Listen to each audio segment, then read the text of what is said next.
Back here with us on Times Now. Viewers, in the midst of escalating tensions in West Asia, an Iranian naval vessel, Iris Lavan, faced technical problems while it was near Indian waters. Unable to continue safely, the ship requested permission to enter an Indian port. Acting on humanitarian grounds, India allowed the vessel to dock at Kochi.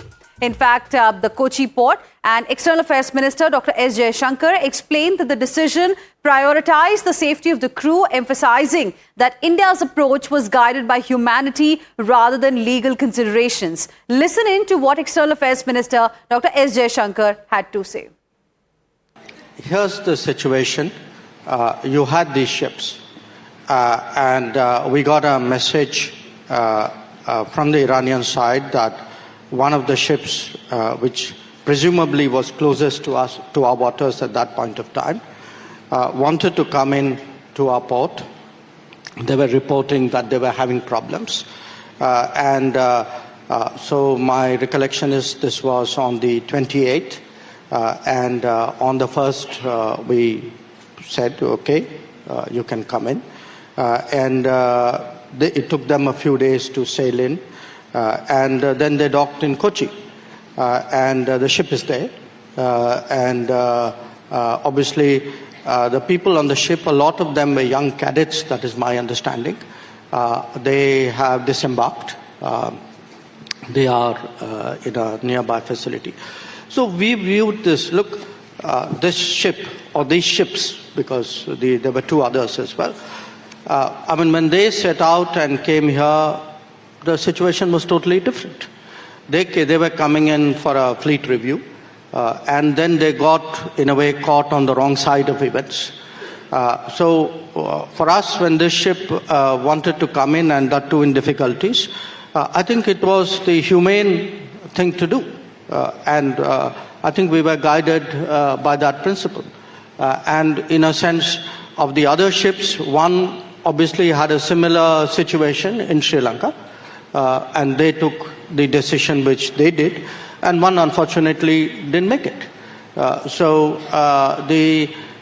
think where we really approached it from the point of view of, in a sense, of humanity, of other than whatever the legal issues were, and I think we did the right thing.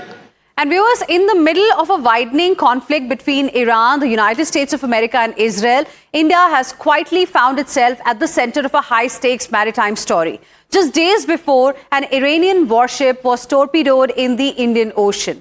Another Iranian naval vessel was seeking urgent help from the national capital. And on February 28th, Iran reached out to India requesting emergency docking permission for the naval ship. We're talking about Iris Lavan, after it developed technical trouble while operating in the region. The vessel that we are talking about, it needed, in fact, immediate docking permission. Now, despite a rapidly deteriorating geopolitical situation with the United States of America and Israel launching coordinating strikes on Iran, that very day, India approved the request. Within 24 hours, the approval came on 1st of March. Then on 4th of March, the Iranian warship entered Kochi harbour. The ship's 183 sailors were then accommodated at the Indian naval facilities, while repairs and logistic support was being arranged for them.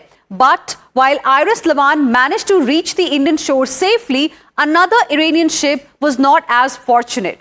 Its sister ship, Iris Dana, had just completed naval exercises near Visakhapatnam and was sailing back towards Iran. On 4th of March, roughly 40 nautical miles south of Sri Lanka's port of Galle, the frigate was struck by a torpedo fired from a US submarine. The attack happened shortly after the dawn, and the vessel transmitted a distress signal reporting a massive explosion. By the time Sri Lankan rescue teams reached the coordinates, the ship had already sunk. More than 80 sailors are believed to have died, with dozens still missing. My colleague Imran has filed an exclusive report from Galle National Hospital in Sri Lanka. Take a look at this report.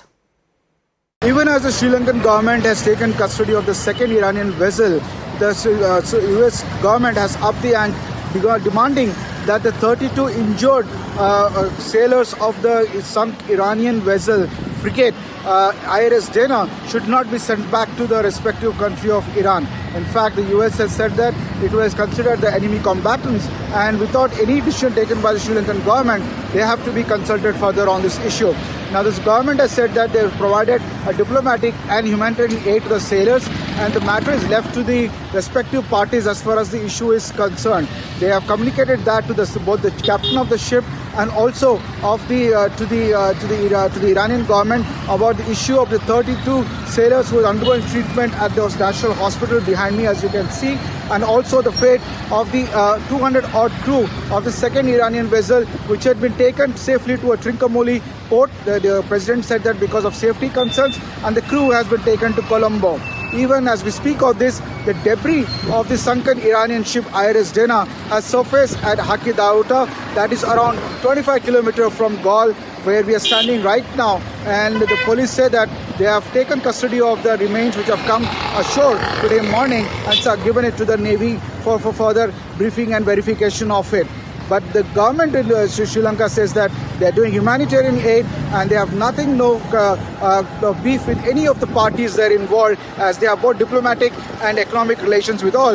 US, however, said to put the pressure, saying the fate of the 33 crew members who are undergoing treatment behind me, or of the 180-day crew of the second Iran vessel, should be dealt by the US and not by Sri Lanka.